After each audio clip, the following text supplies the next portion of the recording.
Hello दोस्तों, राम राम। ये RBSC की बुक जो पहले चलती थी 19-20 की सत्र में, वो वाली बुक है। और इसका पाठ है आज अध्याय नंबर 21, ब्रिटिशकालीन भारतीय शासन व्यवस्था। इसमें से जितने भी इम्पोर्टेंट क्वेश्चन बन सकते हैं उनको पूछूंगा मैं। ये अपना भांजा है इससे, और इसमें से एक भी क्वेश्चन नहीं छोड़ा जाएगा। यह वीडियो रीट एसएसटी के लिए बहुत ही महत्वपूर्ण है, तो बने रहें आप मेरे साथ। तो चलते हैं, देखते हैं इसमें कितने इम्पोर्टेंट क्वेश्चन बन सकते हैं। पार्ट नंबर 21, ब्रिटिशकालीन भारतीय शासन व्यवस्था। तो बता भाई, ब्रिटिशकालीन भारत में केंद्र शासित प्रदेशों कितने प्रांतों में बटा हुआ था? 11, 12, 13? 11 प्रांतों में बटा हुआ था। ठीक है। और प्रथम वायसराय किसे नियुक्त किया गया था? ऑप्शन देना। Canning, Wellesley? Canning. You are right. आगे फिर, भारत सरकार अधिनियम कब पारित किया गया? 1857, 1858? 1858 को पारित किया गया। ठीक है। और ये जो पील आयोग है, ये किससे संबंधित था? पील आयोग 1857 की क्रांति के बाद अंग्रेजों ने भारतीय सेना की बजाय यूरोपियन सेना को अधिकतर बढ़ा दिया। हाँ, अनुपात को बढ़ाने के लिए, खुद के सैनिकों का अनुपात बढ़ाने के लिए 1857 क्रांति के बाद। और उन्होंने नीति अपनाई थी, फूट डालो और राज करो। राज। भारत परिषद अधिनियम यह कब पारित किया गया था? उससे अलग है वो वाला तो है भारत सरकार अधिनियम 1857 की क्रांति के बाद अंग्रेजों ने किया था पील आयोग, वो अलग है। अब ये है भारत परिषद अधिनियम 1861 में पारित किया गया था। ठीक है, राइट है। ब्रिटिश संसद ने एक इंडियन काउंसिल एक्ट 1861 पारित किया। अब इसमें इसे पारित करने का उद्देश्य शासन में नरम दल को संतुष्ट करने का ही प्रयास था। और इसमें इसका जो नियम थे कि क्या क्या प्रावधान किए गए थे वो आपको बताता हूँ पढ़ के, जरा सुने। इस अधिनियम के द्वारा गवर्नर की कार्यकारिणी परिषद के साधारण सदस्यों की संख्या, गवर्नर के कार्यकारिणी परिषद के साधारण सदस्यों की संख्या 4 से बढ़ाकर 5 कर दी गई थी। गवर्नर जल की कार्यपालिका को सुचारू रूप से चलाने के लिए नियम तथा आदेश बनाने के अधिकार दिए गए। विधान परिषद को अब संपूर्ण ब्रिटिश भारत के लिए कानून और नियम बनाने की शक्ति प्रदान की गई। किसी भी बिल को कानून बनाने के लिए गवर्नर जनरल की स्वीकृति लेनी आवश्यक थी। विधान परिषद द्वारा पारित कोई भी विधेयक से परिषद भारत सचिव से विचार विमर्श करने पर इंग्लैंड का ताज इसे रद्द कर सकता था। गवर्नर जनरल को विशेषाधिकार दिया गया। गवर्नर जनरल को किसी प्रांतीय सरकार द्वारा बनाए गए कानून को संशोधित या रद्द करने का अधिकार दिया गया। कुछ आया समझ में इसमें? क्या आया? कि गवर्नर जनरल को एक विशेष प्रकार की शक्ति दी गई थी। इसके अंतर्गत वह किसी भी प्रांत पहले क्या था कि पहले गवर्नर ही करता था, कुछ करता था, तो लेकिन उससे भी ऊपर कि भाई जो भारत सचिव है ना, उससे भी परमिशन लेनी पड़ेगी किसी भी कानून को पारित वगैरह करवाने के लिए। अब आ जाइए, भारत परिषद अधिनियम को पारित किया गया था 1908 या 9? 1908 नहीं है, 1892, 1909, 1902। 1892। 1892 सही है। इस अधिनियम का सबसे महत्वपूर्ण प्रावधान क्या था? ऑप्शन देता हूँ मैं आपको। चुनाव पद्धति की शुरुआत करना, चुनावों में संशोधन करना। चुनाव पद्धति का शुरुआत करना। चुनाव पद्धति की शुरुआत करना, ठीक है ना। किस अधिनियम में प्रावधान था ये? 1892, 1992। नहीं, 1892। अब इसको एक बार दोबारा से देख लेते हैं। 11 प्रांतों में बटा हुआ था। गवर्नर कैनिंग था। 1857 को भारत शासन अधिनियम पारित किया गया था। पील आयोग उससे संबंधित है, अनुपात से संबंधित है। और भारत परिषद अधिनियम 1861 में इसमें वो क्या है, वो भारत सचिव उसको पावर दी गई थी। और इसके बाद आता है 1892 का भारत परिषद अधिनियम। इसमें चुनाव पद्धति की शुरुआत करनी थी। कौन से में? 1892 में। अब आगे आ जाइए। आगे आता है, अब ये बताइए आप कि मार्ले और मिंटो थे वो किस अधिनियम से संबंधित थे? 1909 अधिनियम से संबंधित थे। ठीक है, तो ये 1909 का जो अधिनियम है, इसकी कोई आप दो खास बात बता सकते हो? इसमें मार्ले और मिंटो मिंटो ये ना हाँ, मिंटो। मिंटो की एक 1919 की वो चली थी क्या योजना। योजना? नहीं नहीं, योजना नहीं है। आप फिर भी बताओ, आप जितना जानते हो उतना। भारत का सचिव मार्ले था। भारत का सचिव मार्ले था।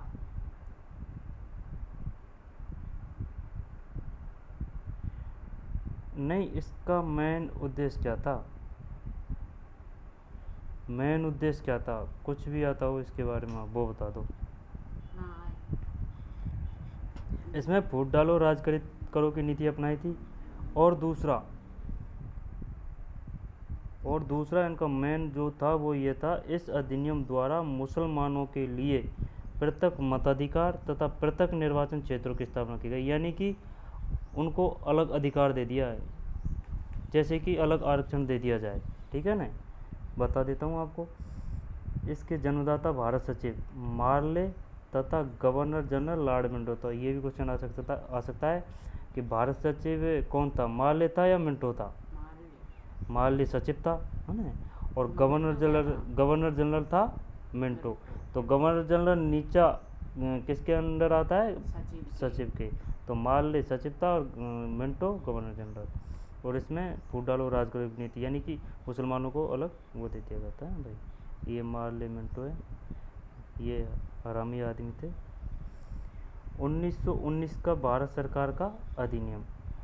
अब इसकी विशेषता बताइए, इसका मेन उद्देश्य क्या था, मूल रहस्य क्या था इसका? आपने बताया था अभी। वो 1919 वाला है, ये 1909 वाला है, वो ये 1919 वाला है। 1919 उसमें क्या है कि अलग आरक्षण या फिर वोट देने का अधिकार दे दिया था मुसलमानों को, पृथक कर दिया गया था उसमें। अब इसमें बताइए।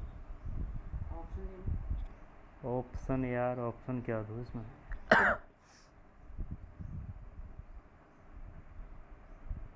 केंद्रीय सूची या प्रांतीय सूची, इनमें भी कानून बनाने का अधिकार था, या फिर सिर्फ गवर्नर जनरल कर सकता था?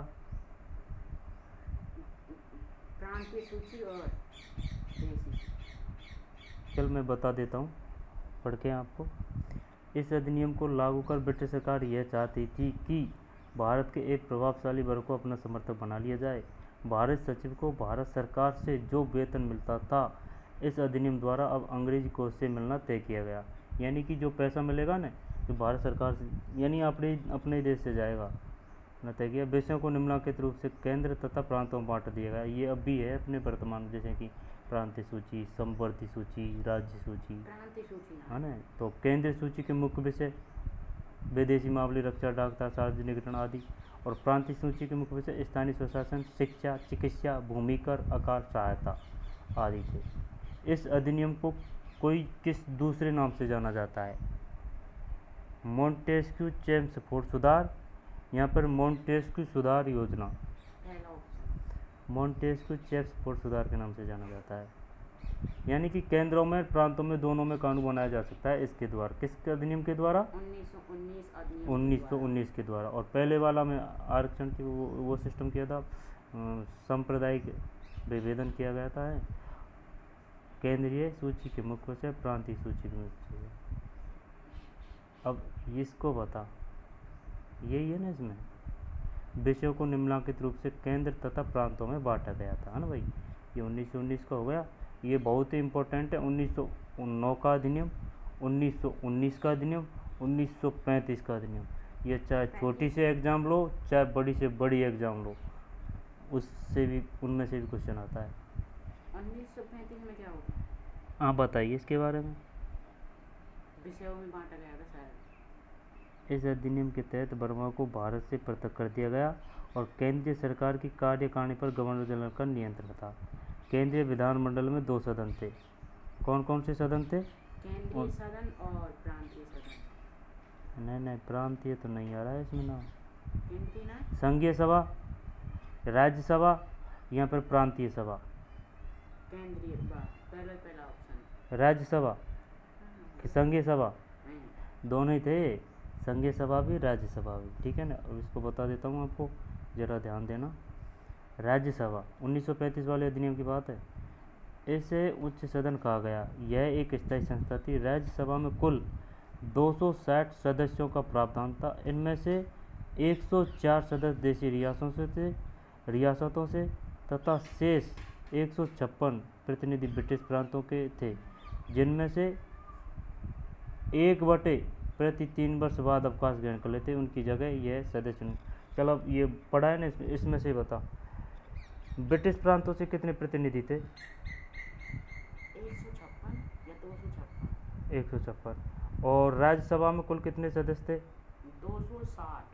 और देशी रियासतों से? 104। और वो अवकाश ग्रहण करते थे वो कितने? 1/3। संघीय सभा में सदस्य संख्या कितनी निर्धारित की गई? 375 निर्धारित की गई। इनमें और देशी रियासतों से? देशी रियासतों से 125। और शेष स्थानों से? शेष स्थानों से 250 से 246 तो प्रांतीय स्थानों से थे। सांप्रदायिक अन्य वर्गों की ओर। और 4 वे थे जैसे व्यापार, श्रमिक, ये थे। हाँ, अब इतने अंदर से तो नहीं आएगा क्वेश्चन, बस यही आएगा 1935 भारत शासन अधिनियम का मुख्य उद्देश्य बताइए। जैसे कि क्वेश्चन आ गया कि भाई चल बताइए किस अधिनियम के तहत बर्मा भारत से पृथक किया गया था। जैसे कि 1909 आ गया, 1919 आ गया, 1935 आ गया। तो और ऐसे भी आ सकता है कि भाई किस अधिनियम के तहत ये संघीय सभा है उसकी सदस्य संख्या कुल कितनी थी। लेकिन ये आया नहीं अभी तक ये क्वेश्चन। चलो आगे बढ़ते हैं, है ना भाई, आगे चलते हैं।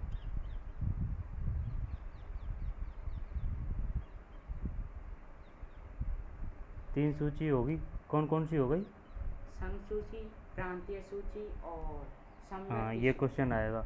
तो संघ सूची के विषय कितने थे? संघ सूची के 60, 59, 69। 59। प्रांतीय सूची के 54 या 56। नहीं 54। समवर्ती सूची में 36। यानी कि संघ सूची में 59, प्रांतीय सूची में 54 और समवर्ती सूची में 36। वर्तमान से तुलना मत कर लेना, ये भी पूछ सकता है 1935 में उस समय प्रांतीय और इनमें कितने कितने वो थे सूची में।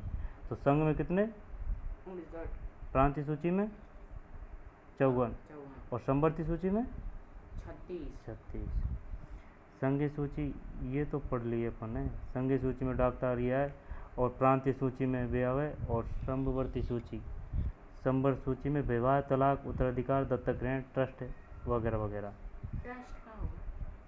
ट्रस्ट ये रहे, ये सामाजिक, ये सहयोग करवाड़ा, यहाँ पे सामाजिक हेल्प करवाड़ा, ये सहयोग करवाड़ा ये रहे। शिक्षा एवं सामाजिक व्यवस्था में बदलाव, है ना भाई। इस पे आ जा। अब इसमें बताइए मेग्ना कार्टा किसे कहा गया है? चार्ल्स वुड को या फिर 1935 के अधिनियम को? बताइए। Charles Wood.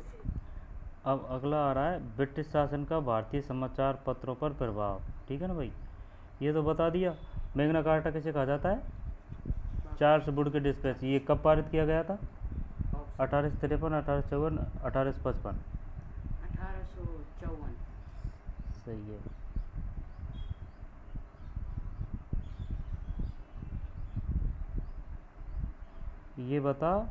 ये बताइए कि 6 से 11 वर्ष तक के बालक बालिकाओं के लिए व्यापक निःशुल्क अनिवार्य शिक्षा की व्यवस्था के प्रावधान किसने किया था? सर जॉन मार्शल या फिर सर जॉन सर्जेंट? पहला ऑप्शन है। Sir John Marshall? Sir John Marshall नहीं, सर जॉन सर्जेंट है की ओर से योजना पेश की। इसके तहत देश में प्रारंभिक विद्यालय, उच्च माध्यमिक विद्यालय स्थापित करने में 6 से 11 वर्ष तक के बालक बालिकाओं के लिए व्यापक निःशुल्क अनिवार्य शिक्षा की व्यवस्था के प्रावधान है। किसने किया था? सर जॉन सर्जेंट ने, ठीक है ना। सर जॉन मार्शल वो अलग है। और मेग्ना कार्टा 1854 चार्ल्स डिस्पैच है। अब इसके बाद आ रहा है क्या,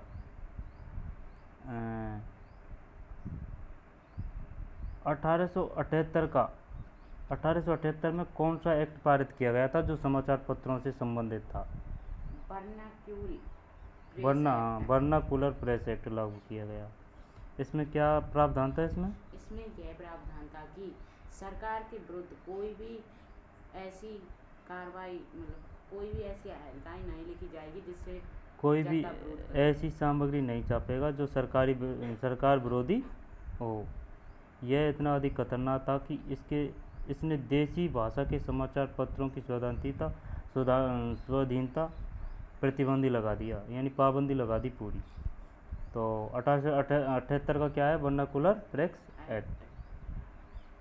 और एल्बर्ट विल संबंधी विवाद से कौन सा जनरल संबंधित था? लॉर्ड लिटिन या फिर लॉर्ड रिपन? लॉर्ड रिपन सही है। काल में प्रस्तुत इस विधेयक में कहा गया कि सभी न्यायाधीशों को, चाहे वे भारतीय हो या अंग्रेज, उन्हें समान अधिकार प्राप्त होने चाहिए। इसके अनुसार भारतीय न्यायाधीश भी अंग्रेजों को दंडित कर सकते थे। अंग्रेजों ने इसका, ये रिपन है ना, ये लॉर्ड रिपन, ये यार बंदा गजब था ये लॉर्ड रिपन। इसने अब सब गवर्नर आए अभी सभी कहीं खराब थोड़ी है अभी, लेकिन ये सही थे। अगला पाजा, राजस्थान की रियासतों में ब्रिटिश काल में अपने आने वाले कुछ प्रमुख प्रशासनिक परिवर्तन। अपना जो केंद्र शासित प्रदेश क्या था राजस्थान का? बताइए। ऑप्शन अजमेर, उदयपुर, जयपुर। अजमेर था। और कितनी देशी रियासतों में बटा हुआ था? 29 देशी रियासतों में बटा हुआ था। गलत है, 18, 19, 29। बताइए। 29 बताया था आपने? 19, ठीक है, 19। अब आगे आ जाइए, आगे। अब आगे क्या आ रहा है?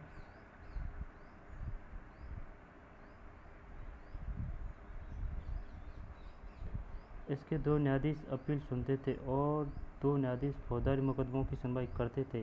कुछ समय पश्चात यह परिषद 2 भागों में विभक्त हो गई, पहली इजलास व दूसरी महकमा खास। महकमा खास ही राज्य का सर्वोच्च न्यायालय होता था। जानते हो ये क्या पढ़ रहे हैं अपन? राजस्थान की रियासतों में ब्रिटिश काल में आने वाले कुछ प्रमुख प्रशासनिक परिवर्तन, ठीक है ना। अब इसमें बताइए,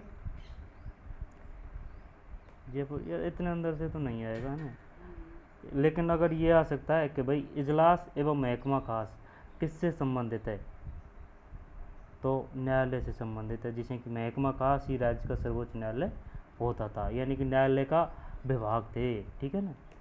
इजलास एवं महकमा खास सर्वोच्च था। अब आगे आ जाइए, आगे इसमें क्या है? वैवाहिक संबंधों में ब्रिटिश सरकार को अनुमति लेनी पड़ती थी। नाबालिग कुमार के राजा बनने पर ब्रिटिश सरकार द्वारा पॉलिटिकल एजेंट की अध्यक्षता में अभिभावक परिषद का गठन किया। इसके तहत ये न जो अलग अलग राज्य थे, जैसे कि झांसी, सितारा, इनको ये अपने अंदर मिला लेते, यानी कि बोलते हैं ना उसको, क्या कहें, राज्य का हस्तांतरण।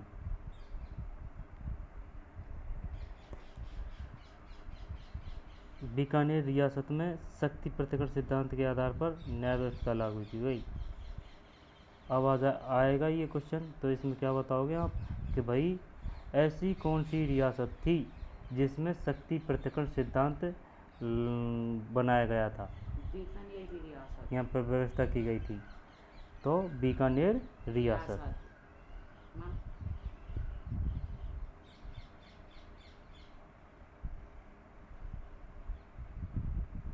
देखिए, उदयपुर में ऐसा करने का अवसर ब्रिटिश सरकार को 1861 में मिला।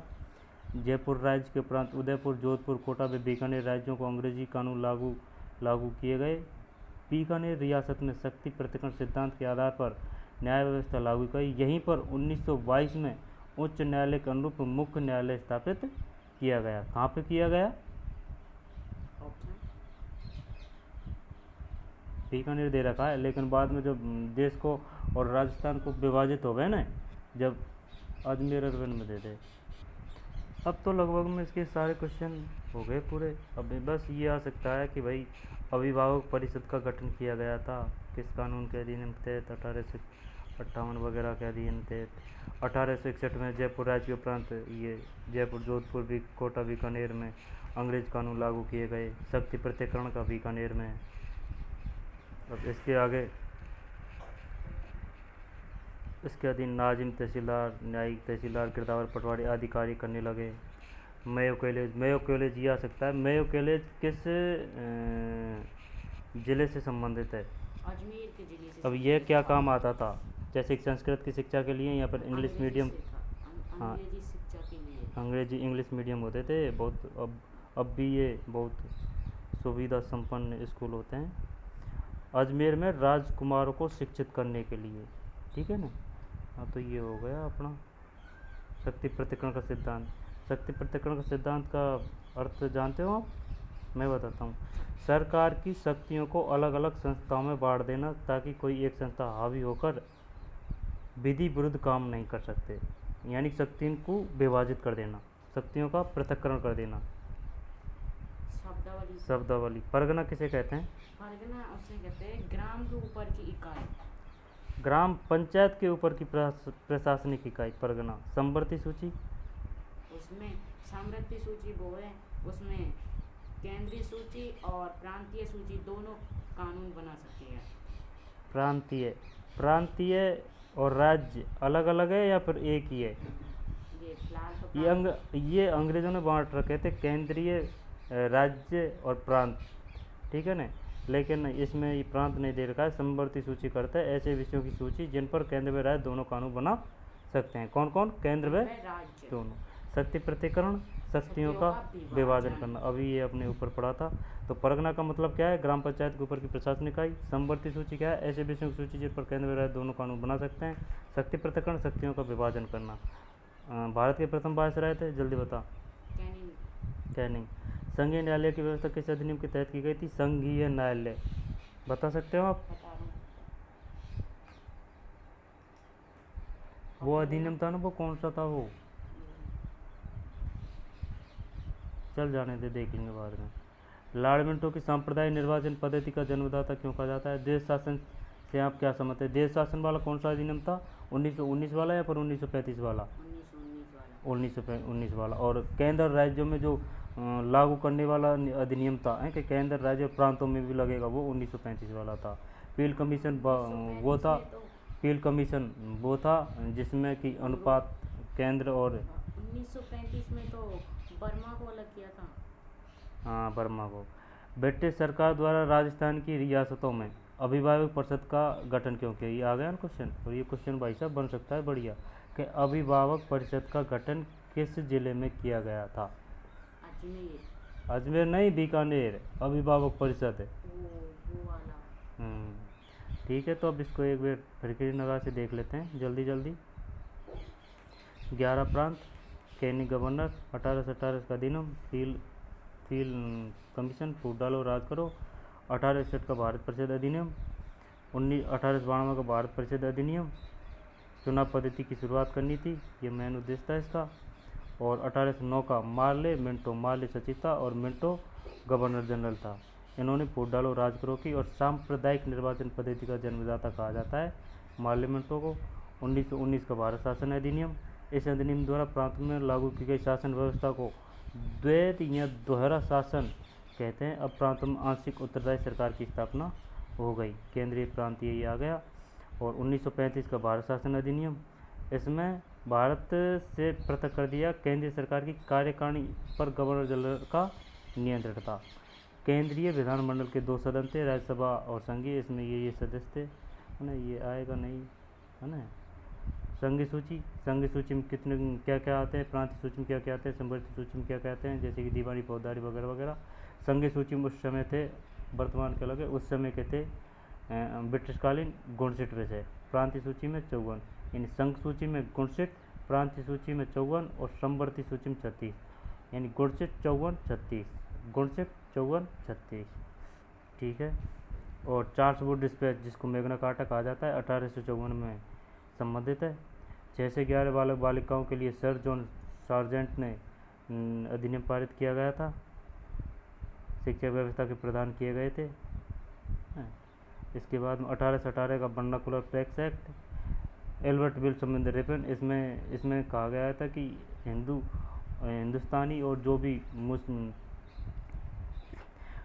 यानी कि भारत के भी न्यायाधीश और अंग्रेज़ों के भी न्यायाधीश, यानी कि भारत के न्यायाधीश है जो अंग्रेज़ों को भी सज़ा दे सकते हैं, इसका मतलब ये था।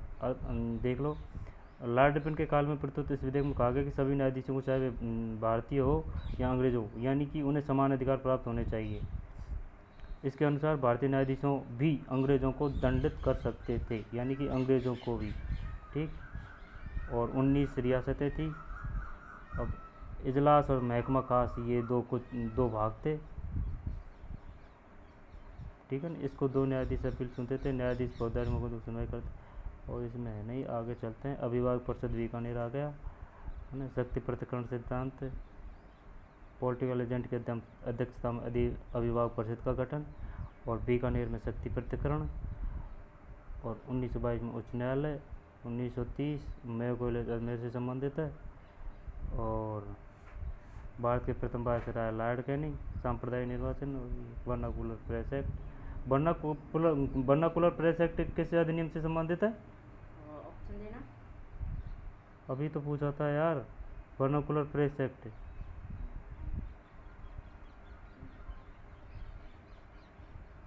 बताइए, वर्नाकुलर प्रेस एक्ट, ये एरिया, ये 1878 का। ठीक है ना। तो चल ठीक है, मिलते हैं। राम राम, जय हिंद, जय भारत।